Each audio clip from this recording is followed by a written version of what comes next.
Triple M Rocks Footy.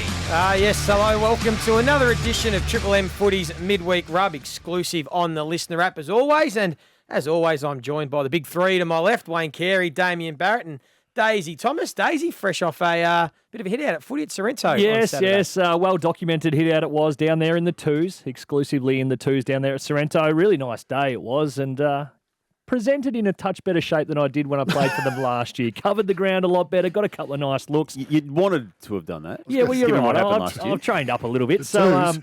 it was good. It was a good day. How'd you play? I kicked 2-4. The 4 is disappointing because they're all gettable. I think so. You had 6 shots at goal rather than 2-4. That's That probably sounds that's better. How more many positive. possessions? Probably 20-odd. Oh, that's Snuck up the ground a little bit, got involved. I No, it did was know pretty you solid. couldn't get in the best players, though. I've noticed there was seven best players' names. Your name's not there. Jarrah Cadan and Jack Beardsley and Lukey Bakewell, all the local boys that just have a kick. Yeah, they all got in the best players. I think Luke Road. I think we kicked 7 goals for the game and I kicked 2 of them. So I'm not sure who did the votes, but I'm not going back. He can get stuffed. I heard there was a moment where you relived the glory days.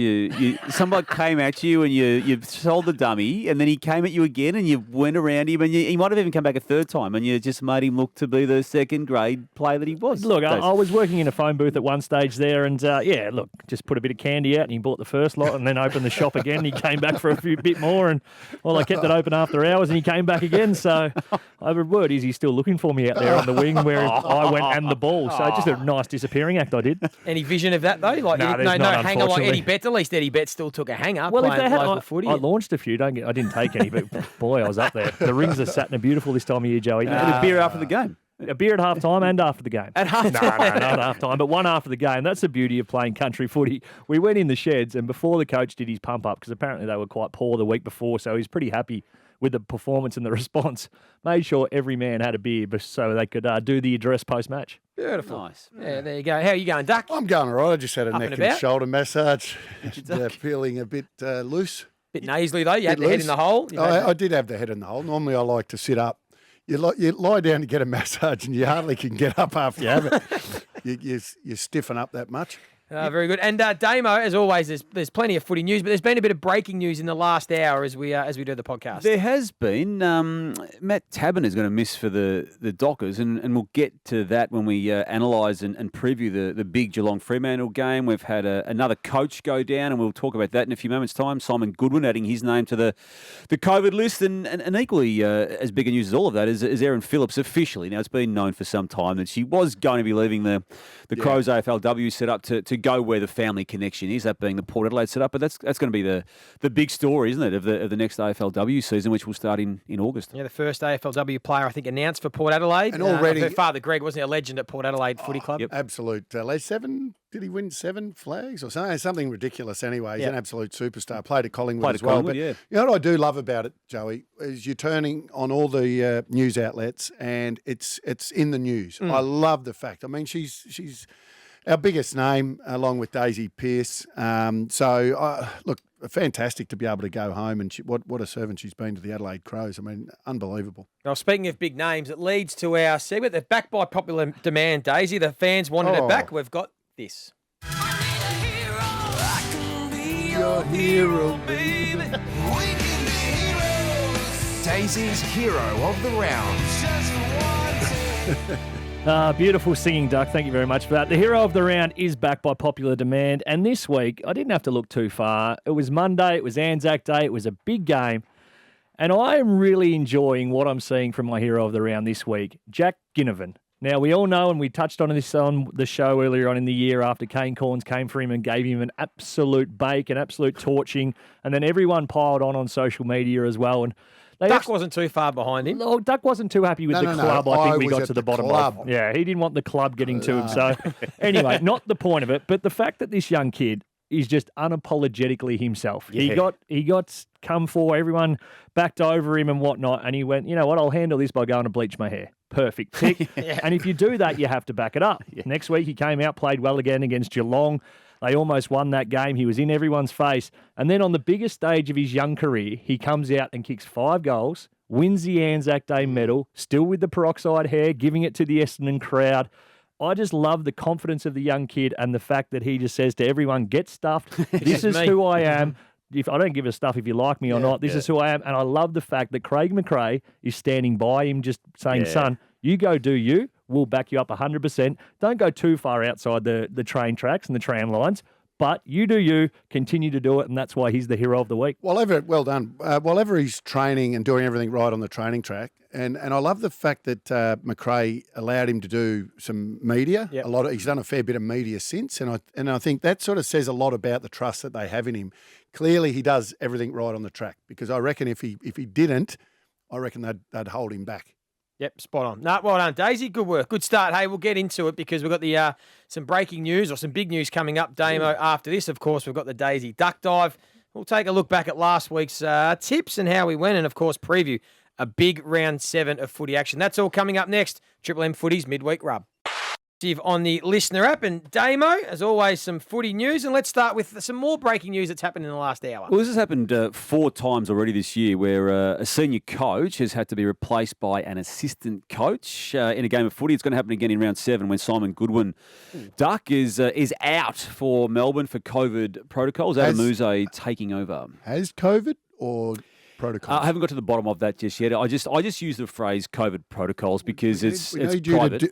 I don't think it's up to the individual. It's up to the individual to, I think, declare publicly. And then we've discussed this, haven't you? And you're big on this, and Bill's big on this too, about the West Coast Eagles' unavailability with COVID or protocols. And it does make a difference when they're coming back if you've actually had it. Well, it does. I mean, clearly not for the coach, but for the players, I think we should know, and working in this industry, because that's going to make a big difference if they come back after the 7 days and they've had COVID rather than just be a close contact. When it was the West Coast taking on Sydney Swans and they had 7 blokes come in after the protocols and they wouldn't declare it, and they all went like bustards. They couldn't cover the ground. So and you don't know which the question's being lazy, which the questions they just genuinely, were struggling to breathe and those sorts of things. Yeah, so or was it a contact? Is there a bit more watch this space on that too with Melbourne though? Because obviously if the coach has it, it's a worry, isn't it? Although it did go through Melbourne. I've just got some news coming in. Is that breaking?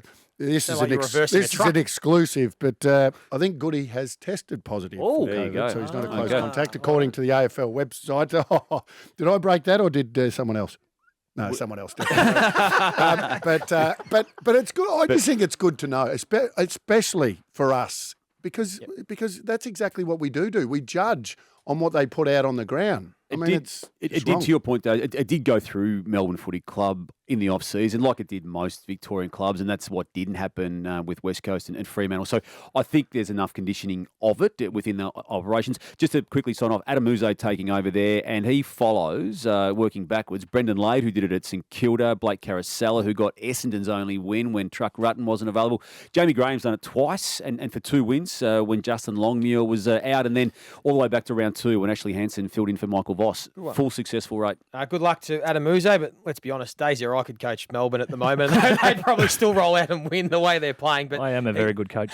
He's hoping to make it 5 from 5 for the interim coaches. But the other big story of the week, Damo, has been the PCL injuries, the knee injuries to 2 significant players in their sides, and maybe the impact of some rule changes. Yeah, I mean, you guys were in the system when Adrian Anderson, the footy operations boss, changed it for the 2005 season, made the circle what it was, a wider circle, but then a smaller circle within the circle, and to the exclusion of all other players, bar the ruckman, until they hit the ball. We've seen it now twice in the weekend. Draper collected Grundy, and Grundy courageously played the game out and influenced the results. And Pittenet's as a massive loss for Carlton, having had a similar contact to his PCL from Big Sean Darcy of the Dockers. So, look, I hope it's a coincidence. But if it's not, we're going to have another rule change of significance. What's the options with the rule change, though? Is it you're not running up as far? Is it you can't, if you look, you'd be seen to be looking at the player and then make contact? All of this is in play, Days, and while that may be dramatic, these were the conversations being had in 2005. That ultimately they settled on this bigger circle, which reduced the length that the ruckman could run at each other.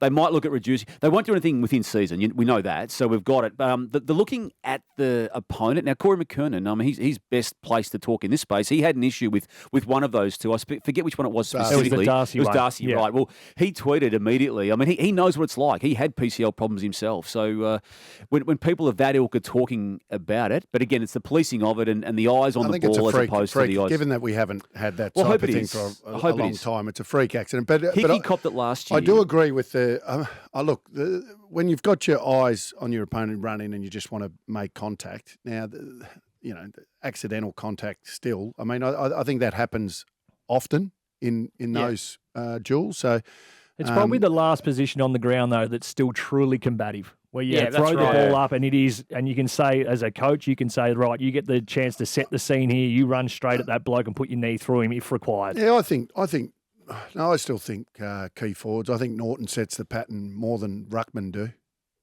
I think Norton, the way he attacks the ball in the air. In terms of just running at someone, though, and having a flat-out collision. Yeah, let's be honest. It's a shocking position to play. Oh, absolutely. In a rough Well, which is why- there's always By the way, which is why when they throw Bonapelli in there for one and someone else in there for one, I just go, Yeah, you me just too. don't do that because something like that could happen. Replacements, Tom de Koning, you'd think would be the natural step up there for Pitton at Carlton. And with Collingwood, Nathan Kruger went down in the same game as Brodie Grundy. And while he's not necessarily the starting ruck, he would have helped in that space. Mason Cox may just have to come back in. I think he does. I think, and I think Mason Cox should ruck. I don't think they can play Mason Cox as a forward. I think we've seen that's not his position anymore. I think maybe use his 210 centimetres to actually become a ruckman and get some hits and leave Darcy Cameron and Mychek as the two key forwards. I reckon he could have some serious impact as a ruckman because we know the forward thing. Probably his best game, obviously was the prelim final, but before that it was a game against Adelaide where all he did was tap the ball down and knock it to ground. If that's what he's doing around the ground, he is a big bugger. To get past him and to actually give you mids a decent look at it, figure out how you can play to your strengths. You can't be shoved out the way like you can as a forward because he'll be blocking off the ball. So that could be a real and good that's right. alternative. And it's just not to be outmarked. You're right. Just control the ball down. Yeah. He's mobile enough to play ruck. Absolutely. Yeah, and outside those names, we do know a couple of names by the name of Aiden Begg from a Collingwood perspective and Alex Murkov from a Carlton perspective, taken in relatively recent mid-season drafts. They're a chance. If they can perform in the VFL, they're a chance to come from nowhere, although you're not so sure about... Murkov's a big unit. He's a big unit at he? Carlton, yeah. And then De Koning is an interesting one because you think he's a logical one, but he really struggled against the Gold Coast Suns where Jared Witt's got a hold when Pitnet didn't play. Yeah. Jared Witt's got a hold of him. So we'll watch that space and I will ask these boys in the Daisy Duck Dive just about the importance of those two rucks out and which team it's going to affect more. But you want to touch on Nathan Fyfe, couple of injuries? Just look, Justin Longmuir declared during the week that round 10's the return date, potentially. That's slightly ahead of what I think the industry had been expecting, and it wasn't a lock-in return date, but it's just a beautiful problem to have, isn't it? Given they've got to this stage of this season, 5 wins, 1 loss, the only loss against St Kilda, which has been made to look better, I think, post the loss. And here we are, a 2-time Brownlow medalist, 3-time All-Australian, sitting in the wingstuck. Then the difference is between that club and Essendon. You look, the Stringer gets rushed back, Merritt gets rushed back. And don't get me wrong, they both did really well. But how long does that last, given what the injuries they had? But well done. And Fremantle don't have to do that. That's what early wins give you. They do not have to rush him back. They can just bring him back slowly at his own leisure. Do you believe in anything, Daisy, that when Fyfe comes back, it could actually upset the apple cart a little bit of how Fremantle are playing? Not if he plays forward. Not if he plays forward? He Do you doesn't think wanna he play should come forward, back though. and play forward? He has to play forward. Well, that's interesting in itself because he's on record in the most recent off-season that experiment last year he didn't like and didn't want to be. Hang on. When did Nat Fyfe be the coach of Fremantle? Well, that's what he said, Doug. The tail doesn't wag the dog. If Longmuir says, well, don't get me wrong, I don't think he upsets the apple cart if he starts in at some centre bounces. I think it's a good question. I don't know whether you look at it. Does it affect Will Brodie and how well he's playing? Does it Brayshaw affect to Brayshaw and push him Sarong? down. No, you start there and you drift forward. That's what he's got to play. I'll tell you what, there was an interview he did pre-game the other week on, I think it was 7. Yeah. Did you see his biceps? fit did he look? The Warwick Farms on the How fit did he bloke. look? Oh, boy. It's never been an issue for Fyfe. And he will come back. He will come back super fit. And like I said, the fact that they don't have to rush him back, he'll come back cherry ripe. It's a beautiful problem to have, isn't it? He's a beautiful And he problem. will be the cherry now. not the cake. They are, but they are similar biceps, yours and very Fyfe's, now similar. that I look at him, Daisy. Oh, yes. Paddy McCartin. Yeah, it's a sad situation, isn't it, given what he's already experienced with the concussion space and being subbed out of the Swans win against Hawthorn in Tasmania. Going to miss one game as an absolute minimum. I would imagine there might be a 1, 2, 3 more attached to it. That's just my opinion on this because of the focus on this area of the game and in the bigger picture of also sending someone who's got a history of these problems back into the fray so soon. So it's a shame because they'll both, again, as has been the case with him, Duck and Days and Joey, relatively innocuous. Certainly the second one where Wingard collected him on the back of their head. So yeah, just precautionary the whole way through from here. I do expect him to play again, but I don't think it's going to be just after the one game. I think from all out. reports and a little whisper that I heard, someone close to Triple M who knows him quite well reached out via text and he said, no dramas, pulled up fine. So no symptoms ongoing. That's fine and good, and that's a part of it, but it's not his decision. It's not his decision, but it's also better to say, yes, I'm fine and Absolutely. I don't have the headaches immediately and whatnot. So True. those symptoms that can come after a few concussions or a lot in his case. And just lastly, any update on Dustin Martin? We know he's back at the club and training. Look, it doesn't seem likely, does it, that he's going to jump on a plane and play against West Coast on Friday night. But until we know officially that he's not, and as we're talking relatively or very early Wednesday afternoon on this particular week, there's a chance. It's a small percentage, 1, 2, maybe 3% chance, but there's a chance that the return could come as soon as Friday. Unless he's chance flying, is, Doug. unless you're flying up the pointy and you're not going. You reckon just wait one more week? Yeah. What if it's season on the line sort of thing? 2 and 4. It is. No, they're playing. You know, West it's a big. Coast. They're playing. You reckon they'll be fine without him? Yeah. Do you really? They're 2 and 4. Yeah, I think they'll be fine without him. Yeah, okay. Hmm. Guaranteed with him. Certainly. Anyway, it's It's a great news. It's consideration. great news for not only Richmond but for all footy fans that Dusty's back at the club, and we hope that he can get back out there and play soon. Hey, up next now, it's the time for these boys to get off the fence. yeah. It's going to be the Daisy Duck Dive Quick 5. On the Midweek Rub, Absolutely outstanding by me. I'm good from the waist down. it's the Daisy Duck Dive. Right, Daisy Duck Dive time. I will preface it by saying probably not my best questions, but we'll see how we go. you You can't know preface it that Can't way. I? don't. No, No. I just in myself. I know, You're already underselling. Listen, I know when I do good questions, put Damo. yourself Today down. I'm a bit. Don't put yourself down. Okay, well let's start I'll with be this the one. judge Do it of with if they put it or confidence, not. Joe. Okay, the first question. We spoke about the injuries to the ruckman earlier. Which ruck being out is going to have the biggest influence on their team? You might Brody be right. Grundy, You might be right, John. Mark these Pitnet, or questions. Tim English? Great Tim English. question. Great question. Duck, don't be I think facetious. Pitnet for me. Pitnet. Yep. You're concerned about the Blues playing finals now with no Pitnet for let's say 8 to 12 weeks? I only say that the influence that he has with that young midfield. I know Cripps isn't that young, but I just think he's the biggest one. English is second, Grundy third for me. I'm not overly concerned with either of them. I think apart from Max Gawn and maybe Nick Nat, the ruckman's still overvalued in the game. I think we spoke a lot about Brodie Grundy when he was the player that could cover the ground, go one end to the other. Pitnet's not really doing that. They can lose hit-outs. Really? I think the If midfield... you're marking forward, you've got to be If you can go have an impact away mark from forward, the stoppage... mark Yeah. back. If you can do that, you can sit in the hole or you can go forward and kick goals. You are very valuable. I totally agree with Tim that. English can do And that. he can do and that. he was a big out for the Bulldogs against Correct. Adelaide and So allowed actually- Riley O'Brien to dominate. Why? Okay, English, Pitnet. Right. And what about Carlton? They're the clearly number one team in the comp for scoring off clearance and without Pitnet, if that just dilutes their strength a little bit, then all of a sudden they're quite vulnerable with the rest of their game. Again, though, unless the opposition ruckman is going to be dominant and hit the ball outside the bubble, you can cover for it. Like You- they did against Gold Coast. Wits did it for Yeah, the Gold Coast. and that's if teams can do that, that's what they're going to have to come up against. But again, if you break even to the point of what we're talking about with Mason Cox, you break even, get the ball somewhere there, let your big balls go, get your Cripps, your Kennedys, your Hewitts in there to try and win it. What a great question. English can mark it forward, and I think he hurt them last week because it was all on Norton. Not a bad start. I tried to That's improve that question as I went along, didn't I? It was We good. added Okay. layers. The Question layers two. to it, yeah. Did you see enough from Essendon on Anzac Day to think that they can still make a run at finals? Daisy? 'Cause I'm pretty sure you put a line through. Was it Essendon who put a line through? I still leave a line through them. It was a bold play by them to rush Stringer and Merritt back. They were chips in to try and win that game. Well done to them because they had to.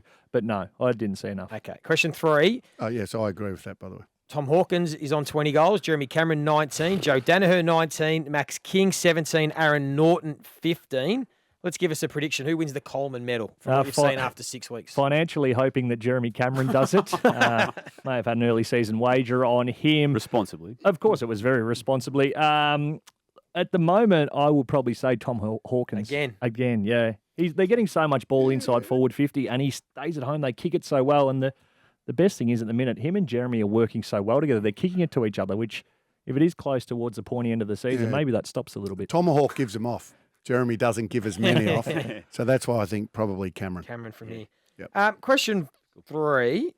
West Coast Eagles on the weekend had 12 to 13 premiership players in their side. Are we letting them get away with a bit too much? I know they've had the issues at the start, and but now we're just using that as a bit of, they're allowed to do whatever they want. So to flip back to the conversation we had off the top, and we just don't know whether they've actually had COVID and how that's affected them. So that's why, and I say this all the time, whether it's COVID, whether it's an ankle, whether it's a knee, whether it's a sore back, whether, no matter what it is, whether it's something going wrong in your life off the ground, I think it's incumbent on the club to let us know. And I don't know, we don't need to know, the absolute nuts and bolts of it, but just let us know. Yeah. I mean, the greatest example in recent times, I reckon, was with Cripps and Teague. And you saw how that, we knew Cripps wasn't at 100%, where everyone was judging him. And then Teague said, no, he's 100%. And then, didn't back his captain up. And then all of a sudden we find out he wasn't 100%. And you look at the way he's playing now and you say, well, clearly he wasn't 100%. At least if you're transparent, you're a chance to get some sort of sympathy on the other side if it's not going. I think at some point, if they don't turn it around soon, I think we are. I think we give them a couple more weeks' grace because of what's happened and how far behind the 8 ball they've started, effectively with the COVID protocols, with all their injuries. But if they're not competitive in a month's time, I expect everyone to really start to put the microscope on them as a football club because, as you said, 13, it's not a waffle side anymore. It's still a really competitive AFL side, and what they're serving up at the minute isn't to the standard. Duck, what you just said is certainly flies in the face of how you carried yourself as a footballer. You regularly played hurt. The last thing you would have wanted to have happen was for you your club to say, out there in the public domain, you've got a reason to not perform. The game's changed, The white though. line thing with you, Duck, was big. Yeah, you cross the white line, you're fair game. But as a player, that's how I felt. I'm saying now I'd prefer to protect players from the criticism that's going to come their way if they're not 100%. And not all players can carry injuries like other players. There are players that simply, if they're not 100%, then they do struggle. I think as an industry too, we've come a long way in realising that there's a reason now rather than an excuse. 5-6 years ago, if you had said, Cripps isn't playing well, he's back sore, you could have turned the blowtorch on going, they're giving him excuses. I think now as an industry, we're far more accepting of a reason as to why someone's not performing at their best as opposed to an excuse. I think so. I was going to ask Damo that exactly. I was going to say, Damo, do we take transparency in this industry? Do people still try and... Is it either transparent or making excuses in this industry? How do we? I think it's the latter, particularly for a club that is starting to struggle. And I know the way clubs operate, they will never get it to a point where they're going to be, as you guys now want them to be, and are suggesting they could be, open when it comes to any form of ailment. So I agree with you. I think we want to. Like Patrick Dangerfield is an example. Like he played ordinary for 4 weeks. Why couldn't they just say, look, he's carrying this, whatever it is, in a calf injury or... Look, he's not at his best, but he's still good enough to get out there and give his all. But yet, for some reason, they try and protect him. He plays ordinary, and then we find out, he needs a break. Bontempelli's carrying something right now. With an ankle, I think that he did in the first game. And I think that a lot of players carry something. There's a difference between 90% and 75%. If you're at 90%, you're just carrying a cork calf or whatever it is. Well, then that's like... Yeah, we don't need to go through every player. He's got a sore thumb. He's playing with a bit of a tight glue. If one of your best players is at 75% still putting their hand up to get out there, I think that's when we just cut them a little bit of slack. Spoken from a bloke who played at 75 to 60% for about 5 years. And copped a lot. Absolutely rinsed. I don't know about you guys. The only time you're 100% fit is arguably round one. About then. And then hang on from you hang on from there. And then there might be some stage through the year for whatever reason. You just get over a few niggles and you think, this is the best I've felt. This is the best I've felt since the start of the year. And guess what? You don't get a kick. I don't know about you. If I ever felt absolute cherry ripe 100%, which was rarely, for whatever reason, I don't think, because clearly mentally you go in thinking, I feel unbelievable today. I have not got one little thing wrong with me. You go and you can't get near. You go in there with half a leg and you brain them. Hey, I've got one more. I'll save my other question, I think, for next week. And this one was just a filler to get number 5 out, Damo. But do you think it's possible? Not it's possible. Can Melbourne go undefeated? Yep. They can? Yep. Will they? History says no. Yeah. But- Jeez, we're on song today, aren't we? Which is scary. No, I'll agree with that. They will. You would think that they'll have just a lapse at some point. But if they come mentally prepared every week, then I can't see it. 2008 and 2000, respectively, Geelong and Essendon, one loss only in those years, and they didn't actually win. I was going to ask, ask, if you're at the club, would you actually want to be going into a final series? 2000 Essendon won, yeah. Would you want to be going into a final series undefeated with the potential of the perfect season, or would you actually want to go into the finals having a couple of losses just so not to have that pressure on your shoulders? To answer that, so personally, I remember we went into 98, 15 on the trot. So 15 on the trot going into the grand final, and we lost the grand final. Now they're at 13 now. So you can imagine if they just keep going and going. Yeah, they'll 24 or something, 25, 26, and don't get me wrong, you don't go in there thinking, oh, we've won 15 on the trot, this is going to be 16 or anything like that. But for each win, there is that little bit of added pressure. I think, and looking just well ahead to the end of season, they play the Brisbane Lions in their last game. So if they are, we expect the Lions to be the second seed up at the Gabba. Yeah, so if they are undefeated to that stage, you're not limping through into a final series. You'll find out where you actually are as a team in terms of you're not just beating someone down the bottom in Essendon by 100 points and you can gloss over a few things going into a final series. It's a real question, this one, though, because they started last year with an 11 or 9-game opening streak. They then closed this year winning 7 through to the grand final. They've started this year with 6 for a total of 13. They get on streaks, this mob. It's a long way out. It's a long way out. You sold yourself very short. You know what? Just lift your confidence. Thank you. All right, good. Okay, well, that'll do with that because we want to have a preview of the round 7 games and let's just take a little look back at what we did last week. Before we take a look at round 7 action, we always like to hold ourselves accountable from last week. So let's start with the Giants v St Kilda. We all tipped the Giants. No, Duck tipped the Giants. Yeah. We all tipped St Kilda. But let's just take a listen to how Daisy Thomas described it. I think, again, we learn a lot about St Kilda this week. If they are where we think they're at, they come out and get this done, not comprehensively, but professionally. Come out and grind out a 3-goal victory. Grind out a 17-point win, they did, Daisy. Oh, boy. Not bad by you. Then we looked at the Freo-Carlton game. Duck, you and I tipped Fremantle. We were pretty confident. Daisy went with Carlton, and let's just have a listen to what Damo thought. I'm all in on Carlton. I'm buying the 4-1 aspect, Duck, and I'm glass half full on them. I love it. I reckon they're going to go over there and make it 5-1. No, they'll be 5-2, but they weren't 5-1. So. Yeah, that fell flat. The Sydney Hawks game. I tipped the Hawks. I thought they could cause an upset. I was sitting pretty for a little bit, but the Swans, for a lot. The Swans then just ran over the top of them. Yeah. I can't believe that my philosophy on that is because Swans fly. Well, guess what? Hawks fly too. Let's listen to just how Duck summed up his game. I'm going to stick with Sydney. I think that they were unbelievable on the weekend. Even though you're going from the one side of the country all the way down to the bottom the next week, I think Swans fly. And that's as in-depth as we need from you ever, Duck. That's the in-depth analysis we get from Hawks Duck. fly as well. Probably better than Swans, arguably. Yeah, a lot better. And then Anzac Day, you were all pretty confident on Collingwood, and this is what I thought. And I'm a man that always likes to go with the logic. I like looking at the numbers, the way team stacks up, the brand of style they're playing. But for some reason, I'm throwing that out the window in this one. I'm going with the emotional response and the emotional bounce back factor. I'm like Daisy. The Heat Essendon have copped this week. They have to respond. For no other reason than just a gut feel, I'm tipping Essendon to cause an upset.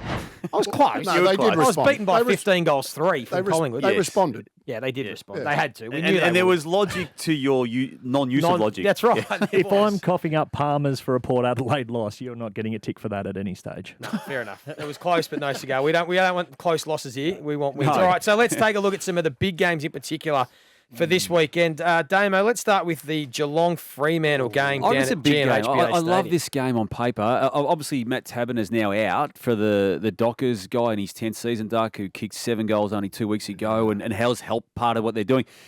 I still think they're a sneaky chance. I've just got a feeling about the Dockers. Now, whether it's this game, whether it's this year, but I just like what they're doing, Daze. I'm with you on this one, which is scary because we were together on Carlton on the weekend. I think the ground's going to suit them. They're a really strong defensive side. They can squish the Cats in. The weather apparently is going to be wetter than an otter's pocket. So I like everything about Fremantle this week. except for the fact that it is in Geelong because they play the ground so having bloody said all that, well. I'm going to still tip the Cats. No, but I'm going to tip Freo. What? No, I'll tip Freo. I think I'm with you, Duck. Where's this being played? Yes, at Geelong. And I'm Cats going don't fly. I'm going with Geelong. They don't lose Cats too don't often, like do water. they? They Geelong. don't. It'll be a And great Fremantle game.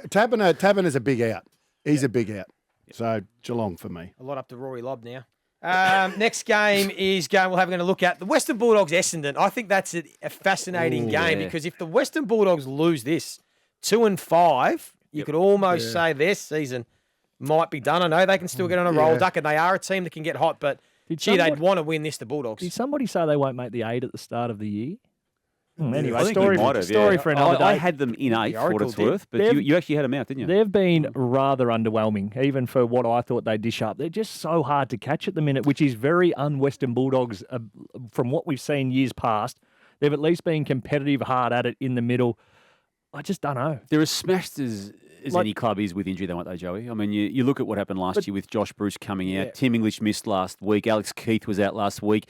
Hunter was unavailable. Latham Vandermeer was out. JJ's out. The fact that you can entertain the idea of Essendon winning this, though, is the question mark. And you can. You're right about that. I can almost see Essendon potentially winning this. Just because of those comments, like you hear Damo then give all the excuses you want for the Bulldogs. They've got enough talent out there to have won You've games got to that put they've it on lost the this table. year. Again, that's But But reasonable. I don't hear that. I don't hear that solid defence of Port Adelaide when they've missed some key components to their team, and they're where they're at.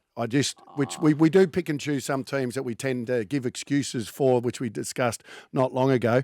I think the Bulldogs will beat Essendon. Yep. I think they have to.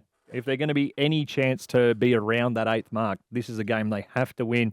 I think we're drawing a line through Essendon pretty comfortably, the Bulldogs, but I don't think it'll be a smashing. Does anyone give the Kangaroos a chance against the Blues? No.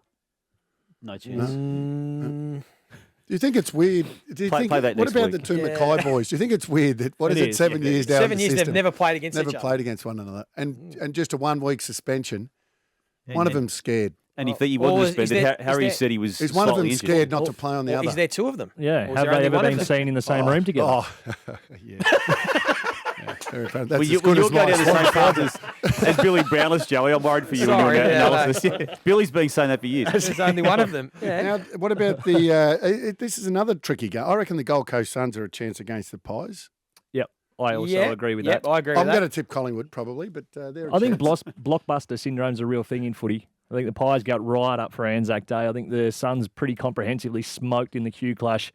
Bit of the rebound response factor. I'll be tipping the Gold Coast Suns. Sorry, Pies fans. And the last game of the weekend, Yeah, Joey. that's the beauty. We're going to get to that. Sydney-Brisbane in Sydney. How do you see that one playing out? Yeah, I think the fact that it's in Sydney and we know what the Gabba's like.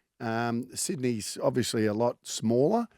They're both fairly round, but I think Sydney, the way they play the SCG, I just think Sydney might upset Brisbane in this one. I'm loving what the Swans are doing, and I'm tipping Swans in that game. If you go and I obviously work for a betting agency, $1.90, take your pick. It's gone up here, so I think we probably would have expected Brisbane to be slight favourites. Yeah, but the bookies have it even. I see pretty close. So for that, I'm going to tip a draw. Whoa, I can play that back next week. I think, for what it's worth, Brisbane at the moment, I don't think they have any holes in their game. I think they just tick every box to Brisbane Lions. So I think at the moment they're the better team than the Sydney Swans. Yep. So I'm going to tip Brisbane. So I just want to then recap. You've all got to give us just one outsider. So the best roughie that you think can win this weekend. Gold Coast Suns. You're going to take... Or GWS. Take your pick of the... Well, pick one. You think... Well, does anyone else want to have a buy-in on that first? I'll go second. I think an outsider is Freo, isn't it? Yep, absolutely. Outsider definitely is a Freo. Yeah, well, Freo could. Is Port Adelaide the outsider against St Kilda? It'd have to be. Absolutely. wouldn't Yes, it? I'll give you that one. I'll take GWS then. But if I have them as my outsider, am I beholden I'll to have that West being Coast. my... No, it's all right. We're just... I'll have West no, no. Coast as an outsider as well. This will get played if they get up. So I'm going to take then maybe Essendon to upset the Western Bulldogs. Ducks buying West Coast again. No, as an outsider, As an outside West Coast. against Richmond. Yeah. There you go. All right. Hey, another good show. Duck, I know you're keen to get out of here. You've got another business Meeting. lunch or somewhere to go to. Hey, don't forget, of course, you can listen to every game across round 7 this weekend on Triple M and the Listener app, starting with Friday night's clash between the West Coast Eagles and Richmond live from 6 p.m. Das Howie, the Chief, Nath Brown, Damien Barrett. Thanks for joining us for another edition of Triple M Footy's Midweek Rub.